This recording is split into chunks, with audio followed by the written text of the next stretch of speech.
I just thought I'd kick off, Chris, with a couple of ethical questions, really. I mean, firstly, right back to before we start about how we're going to do it, I guess the question is, I mean, presumably you think that humanity's destiny is to explore multiple planets, to colonize other planets, and to live on those planets. I mean, do we think there should be any ethical problems with doing it? Should we be doing it? Shouldn't we sort out Earth first? Or do you not think this is an exclusive choice that we have to make? No, it's a good question. And some people say, like, well, we should make sure we have our house in order here before we would go and mess it up somewhere else, that you could say. And I think I don't know. I mean, that sounds like a nice idea, but I don't know when we'll ever reach some sort of perfect equilibrium of humanity. We probably never will. But the imperfections enough to bring with us, I think, even to another planet. I mean, a good example might be maybe there's no more war or famine or poverty. These are good things that we're getting better every year. And by every quantitative measure, humanity is doing far better on all those metrics than they ever have before. But we also are just destroying more habitats than we have before. So there's a hard balance there. But I think we can do them contemporaneously and begin to explore as we perfect ourselves.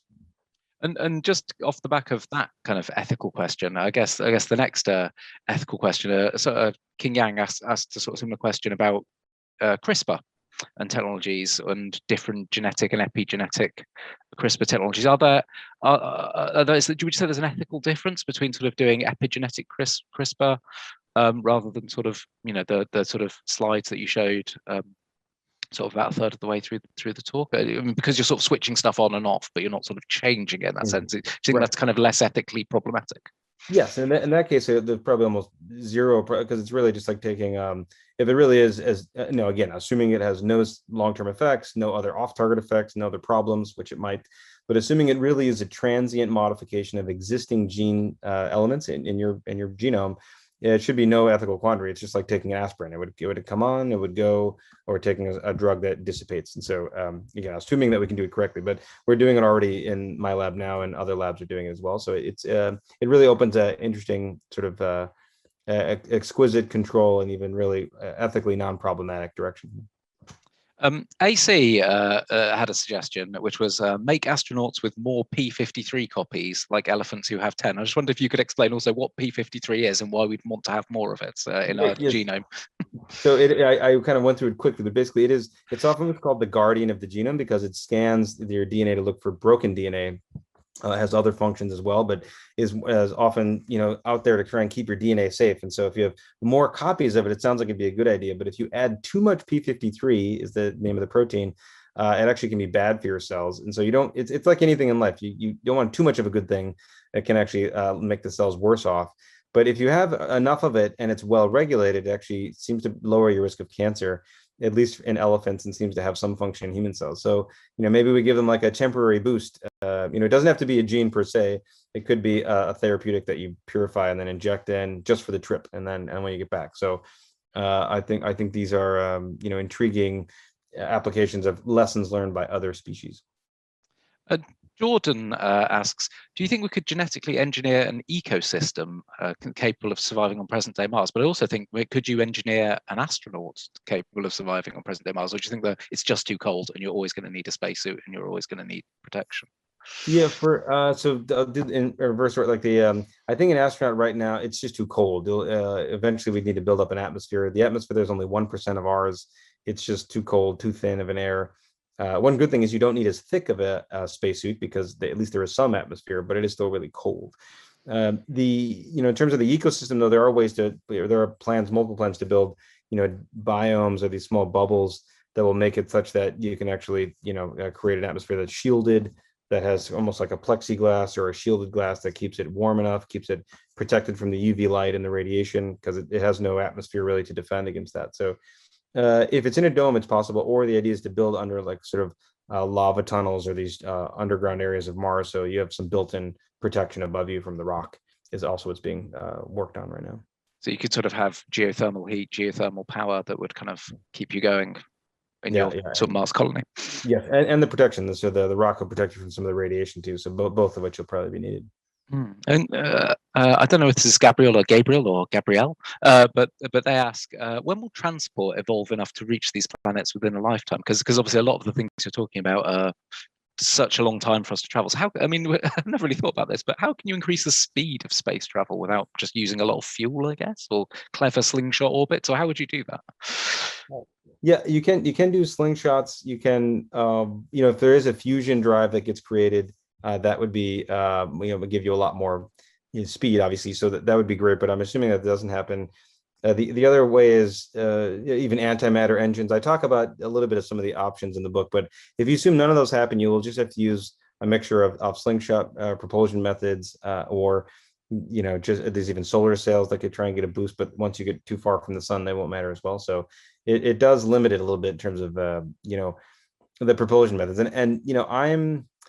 I very conservatively assume that we wouldn't have any large leaps in propulsion over the next 500 years, which is probably too conservative, because if fusion drives really come to fruition, they say fusion is always, it's always 10 years away, but it's always 10 years away. If there's an old joke about how far away fusion is. But at some point, if it becomes reality and you can get into an engine, I think that's possible. That just might take more than 500 years. It might take 1,000 years, but because you're controlling a nuclear reaction and putting it into a small nozzle. But it's possible. I'm hoping that happens. I'd say. That was going to be my question, actually, about the fusion drive. So this would be not a drive that's using fusion power to create electricity that then powers you. It's a fusion drive where you literally are squirting out, I guess, what would you make, like helium or whatever the nuclear products are from fusion. Shoot out the helium that's coming out. So, and there are the release of energy as well, which I think is not impossible. It's just I haven't on the list of things to do in the lab. Build a fusion drive has not been not yet on the list. AC had a slightly flippant comment, but I thought it's quite interesting because it does raise a lot of these ethical questions about space exploration, where they say send frozen embryos to other solar system planets, then thaw, hatch, online computer educate, and land. Which I guess you could do, but that again raises a lot of questions about consent and whether those embryos had consented to be sent over to another planet. And I just wondered if that's a thing that's been considered. Yeah, so there's even some science fiction novels and movies that have proposed some of these ideas, where maybe you could have machines raise the children, the embryos, or have these exobooms or booms that you could take an embryo, it'll develop it almost all the way, and then you just have to raise them. And humans aren't so bad. Once they get to like age 2 or 3, they can do most things. They're pretty, they can't do a lot though when they're born, of course. So you'd have to have a maternal robot that can actually help your child, help an embryo develop from a few cells up to like a toddler or even a small child. And it's not impossible. So I mentioned that briefly in the book as one of the options. I think it would be hard technically now. We're far away from it, but maybe I'm open to it. If it works and we've got, some good caretakers that could take the place of working moms and dads today. And they say, oh, that's just as good as me. It's even better than me. I'll let the robot caretaker take over for the day. Then you could start to plan for those kind of missions. But on the ethics of it, the embryo, like they would be born, same with the generation ship, they're born to a place to have no choice. And I would argue, though, all these ethical questions become crystal clear under the lens of 1 billion years, is that, the other ethical question is, would you like to have never been born, right? If you stay here forever, then you'll get no planet to be born to. So it is an inevitable point where at some point we'll have to go to another planet. And it's also the same thing true today. Like you were born as an embryo on this planet, but you didn't get to pick any planet. You just got this one. So if you could have more than one planet to pick from, that would arguably more embryological liberty, I would say. I suppose it's the question of how much my parents really wanted to have me, as to and how much intentionality there was there versus let's get this thing out of here. That's a different question. Yeah. Whereas sending an embryo into space is kind of fairly deliberate act, I would say. But no, it's a good point. It's a good point. Peter sort of raises a point here about this negative impact we could have on other life forms on Earth, on exoplanets, because you look at our history is not great. We've kind of trashed a lot of this planet. We've already got space debris flying around our own planet as well. So you mentioned some of obviously the biosecurity has to be incredibly intense whenever you're sending something up to space and bringing it back. But what other kind of steps do you think or laws or other things do you think would have to be in place to make sure that if we do eventually have a colony on Mars, or we do eventually start to explore these planets, how could we ensure that we're not damaging the ecosystems or the exosystems of Okay. the of Yeah, I different guess planets and places we're going to. yeah, the exoplanets ecosystems, I guess the Yeah, that's what I mean. exosystems. I think that's right. I think we should call them exosystems. Yeah, kind of. So, the principles for planetary protection, go both ways. And I alluded to that in the beginning, is that at some point we would have to contaminate other worlds because otherwise, for several reasons. One is we need to survive. To survive, we'll have to go eventually to another star, and also planetary protection. Like if we contaminate Mars, but eventually Mars gets engulfed by the sun, it doesn't matter that much. Anything that's there will be obliterated. So if there is life on Mars, or if there's anything there, currently the only chance to shepherd it or to protect it is for us to go find it and then protect it and bring it with us somewhere else. Otherwise, again, under the lens of billions of years, it's all very clear. It's all gone. So it's very clear that if you want to preserve anything, humans included, eventually that's part of the duty, is to grab them and preserve them. But the danger is if you go there, and we've seen this again and again in human history. When people came and they brought smallpox to Native Americans, and most of them died.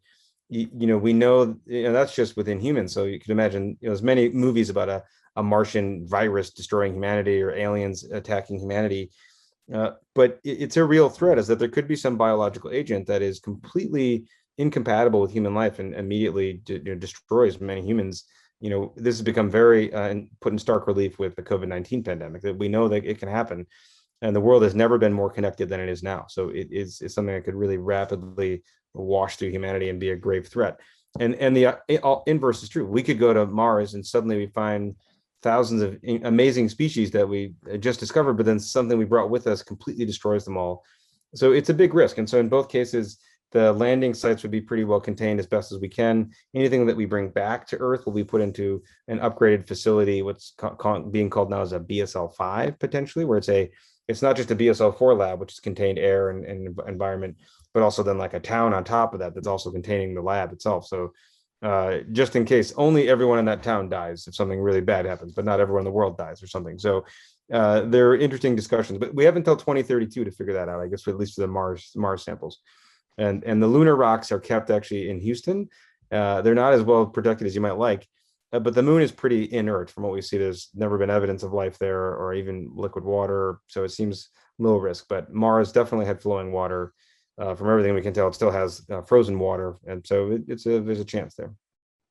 Callum asked the question, whereas basically posits, is there an ethical necessity not to create chimeras, the word I can never pronounce, and or if not, is there a potential to extend life lengths using giant tortoises or other much longer lived animals? And I guess the wider question is, of course, with all this genetic manipulation that we're doing to get people to live longer in space, presumably this would also be used on Earth, curing diseases, extending lives, and all sorts of things.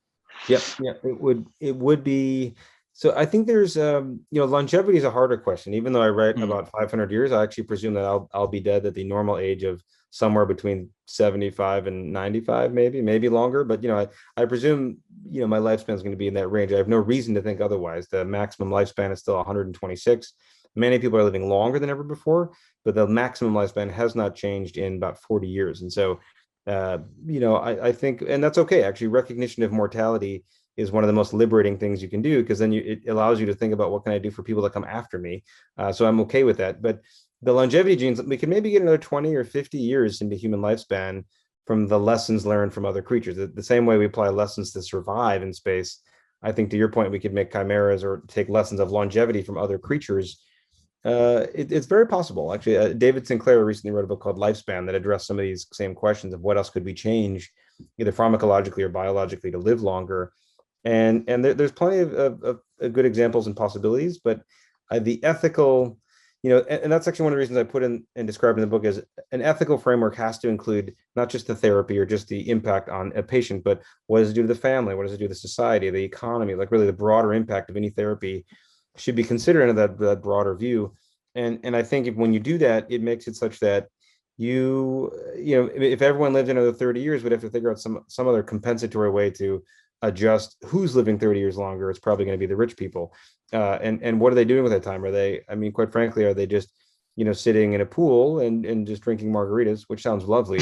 But are they, we have to think about is that if it takes, $1 million to get someone to just live 30 years longer, well into their old age, is that a just use of the money? And I think it's a hard question, because in some cases the answer might be no, rather than yes.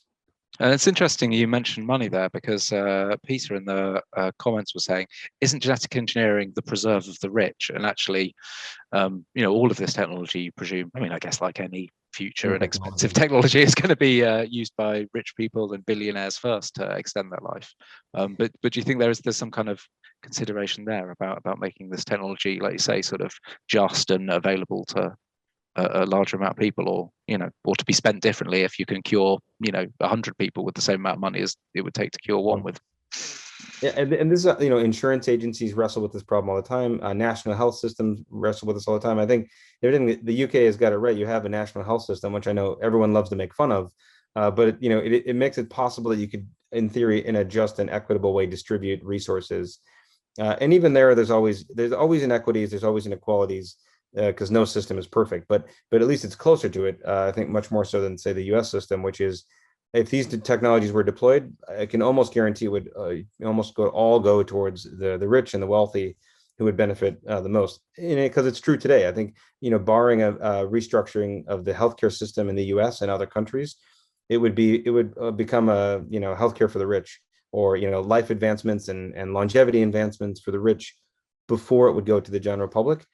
One advantage here is if the wealthy are willing to serve as guinea pigs for untested therapies, at least you could see if something goes wrong, they would get it first, is maybe one advantage. But in general, they would unfortunately probably reap the benefits more than the risk, because the risk would be in small clinical trials that would start, very carefully and slowly. But then once it's deployed broadly, it would be probably safe. And I mean, that's why I talk a lot about the danger of ableism. Like, if you want to get rid of all disease, what are we getting rid of in some cases? Are we just getting rid of disease, or are we getting rid of other facets of biology or of a personality? We have to be very careful with that, and not just be focusing on ableism, which is to focus on what are you able to do. And so it's often why I frame it in terms of what is the social impact, what does it open up for your personal liberty, cellular liberty, or planetary liberty, is kind of the framing of it. That's a really great point. Dina, or maybe it's Dinah, asks, do you anticipate being able to use simulators in the near future to do this, rather than relying on astronauts? And I guess that's also more of a question where you could say, obviously, a lot of space exploration now, like you showed the Mars rover at the start, and the Mars helicopter, is now done with probes and rovers and orbiting satellites and so forth. Is there still a value to sending astronauts out to to be on Mars and pick up rocks and do things on a planet? Or do you think actually in the next, we'll actually be doing far more non-human space travel before we've kind of worked out exactly how to send humans to Mars, for example?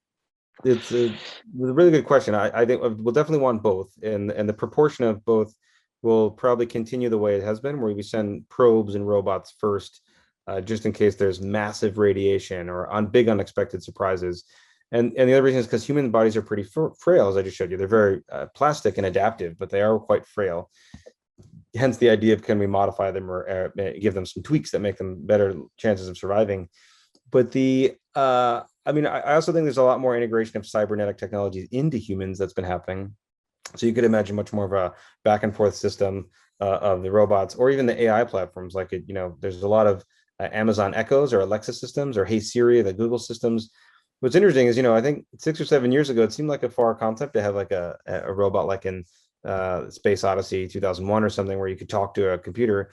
But almost all of us do it all the time now. You just ask questions and talk, and it's not quite like a real intelligence, but it's getting more and more symbiotic and more intelligent every week. So I think it would be probably more and more machines over time, because they can do more. So as they start to become more helpful and adaptive, they could help us more. And so but that is the safest way. If we could keep humans, you can imagine a virtual reality headset where you could control rocks on Mars, except there's the time delay of minutes of differences. So you like grab a rock, you have to wait, like a few minutes, then grab the next rock. So the time delay is kind of annoying. Yeah. And Callum's come back with an interesting point, which is, what forms of governance do you predict for the budding imperium of man? What problems would chimeras lead to in terms of inter-subspecies interaction? So again, I think there's obviously going to have to be a kind of planetary governance, some kind of forms of laws and other kind of social structures that we're going to have to put in place. I think this is going to be more in the sort of hundreds of years' time, rather in this decade, I think. But I think there's still a question out there. I mean, I remember had an interesting talk. God, it was about 5 or so years ago, about who owns the moon and space law, and it was not something I'd ever considered before. But actually, it's a really interesting topic about what international treaties govern who owns the moon, who owns Mars, etc. Yeah, and there's a Space Act treaty, and right now though you can actually go in as long as you don't claim an asteroid, you can go and mine almost everything out of an asteroid and say, I'm just doing mining, I'm just doing economic development, but I don't own it. But you can do literally currently endless amounts of mining. So there's like nothing left but a shell of an asteroid. And so, okay, I never owned it, but I took everything out of it. Would currently be legal under international treaties.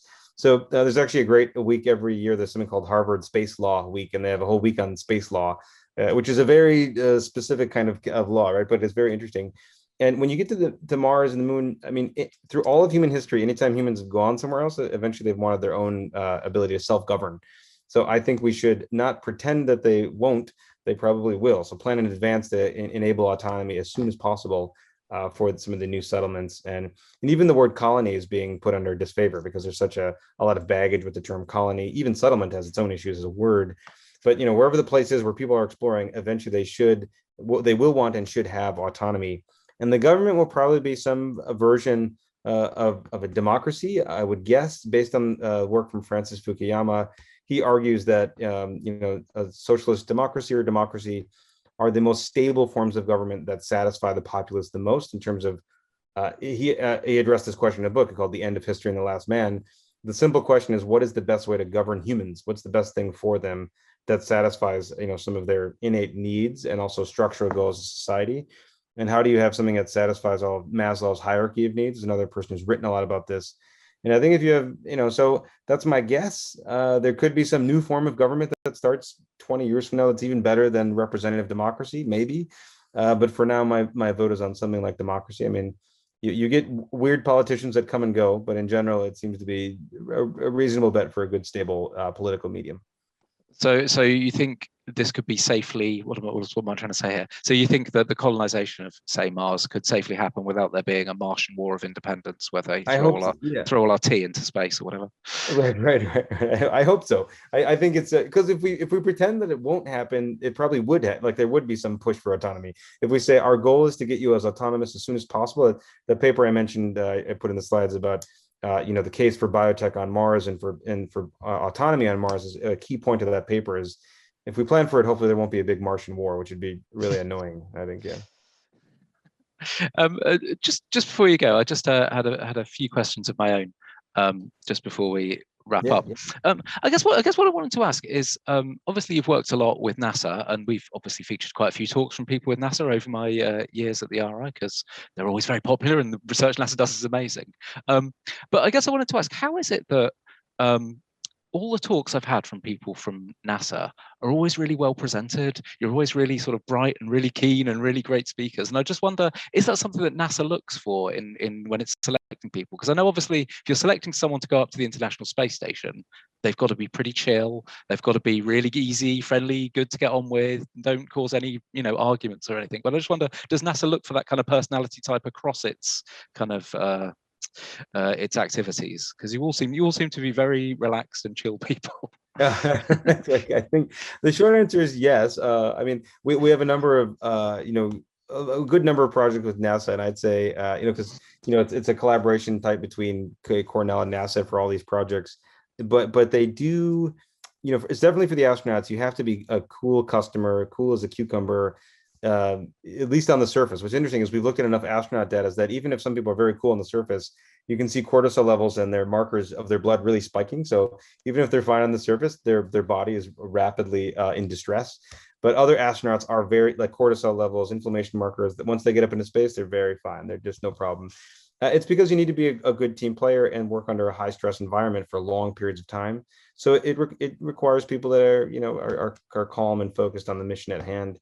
And it's true that's not everybody, but even those people still have bad days, right? It's okay to have a bad day though. So I think, but it is, the psychosocial and cognitive features is a whole area of it's considered one of the key risks for long-term spaceflight, because if you don't have someone that can keep their head straight, could jeopardize everyone's life. So they do look for it, definitely.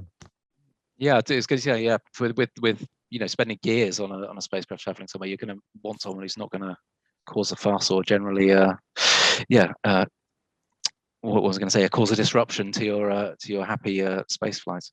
The other thing I was going to ask, we've had a few people talking about asking sort of quite philosophical questions, which I thought I might leave you with, which is, I guess it's sort of what we're trying to do here is kind of like, what is the meaning in life, and what is the purpose of humanity really, and is the meaning of life to live as long as possible? So is that why we're doing this, or are we doing this, like you say, because we have to at some point? The clock is ticking for when the sun expands and swallows Earth and sort of destroys our planet, or do you think there's a sort of innate exploration? What's the word? I was going to say gene, but then I'm talking to a geneticist and they'll laugh me out of the Zoom chat. But you know what I mean? Is there an innate sense of exploration in humans that we all feel like we have to climb mountains and swim oceans and do all that kind of thing? Or do you think it's more a sort of sense of need that we just are going to need to do this because the Earth is going to end at some point? Yeah, because we're the only ones that knows that. I think, I talk a bit about this at different parts of the book, or what are the reasons people often give. And one of this, well, we've always explored, that's just our nature, but that's not, but just exploring by itself wouldn't necessarily preserve life or preserve other species. I think recognition that there's a unique place that we hold in the universe, that as far as we know, the only ones that hold it, is this awareness of extinction, this capacity to protect species, to serve as guardians, is a duty. Like most people look for a duty for their life, whether it's to say to country, to a political party, to a family, but most of those duties can be lost, or can be dropped at some point if you don't want them. But I think a duty towards all life is something that is present in all of us. That is something that you is still there, even if you decide you don't want it, you're still the only one that can act on it, right? So in terms of shepherding life and eventually going to other planets, so it is our responsibility, because we're the only one that knows it even is a responsibility, I'd say. And the duty is not just for our own survival, which is all wonderful and dandy, but is also life is extremely rare in the universe to our knowledge. And maybe even if it finds out that life is common in the universe, I still think it'd be good to have someone making sure it doesn't all get destroyed.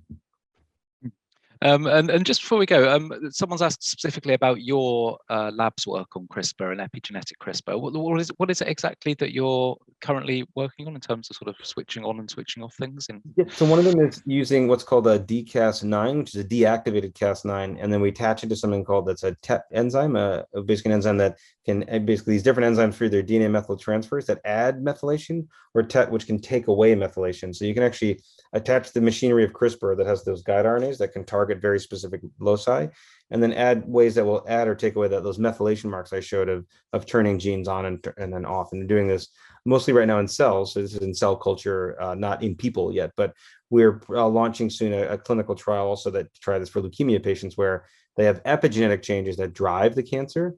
And so what we want to do is then be able to actually revert that back using some epigenetic CRISPR method. So basically therapeutic CRISPR that targets the epigenome. There's also discussions for clinical trials on that. So it's in both those directions.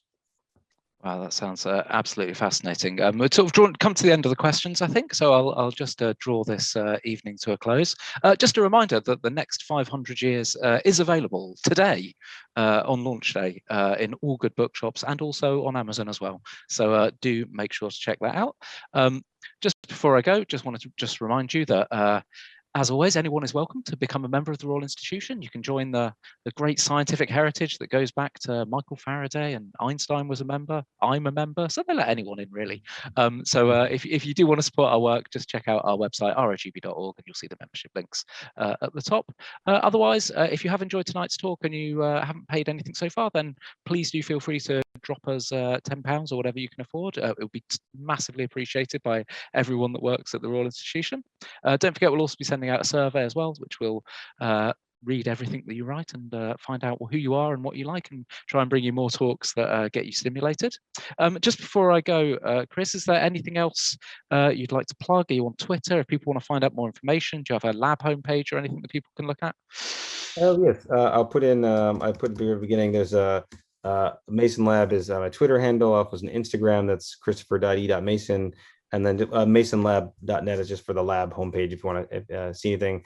And if people have any questions or anything they'd like, if experiments you want to think about, feel free to drop me an email. My email is also on the lab website. And really honor and pleasure to be here. Thanks so much for having me. Well, thank you. Yeah, so that just for those of you that can't see the Zoom chat that he's writing in, so that is Mason_lab on Twitter. So do go and check that out. And of course, don't forget to check out the next 500 years as well.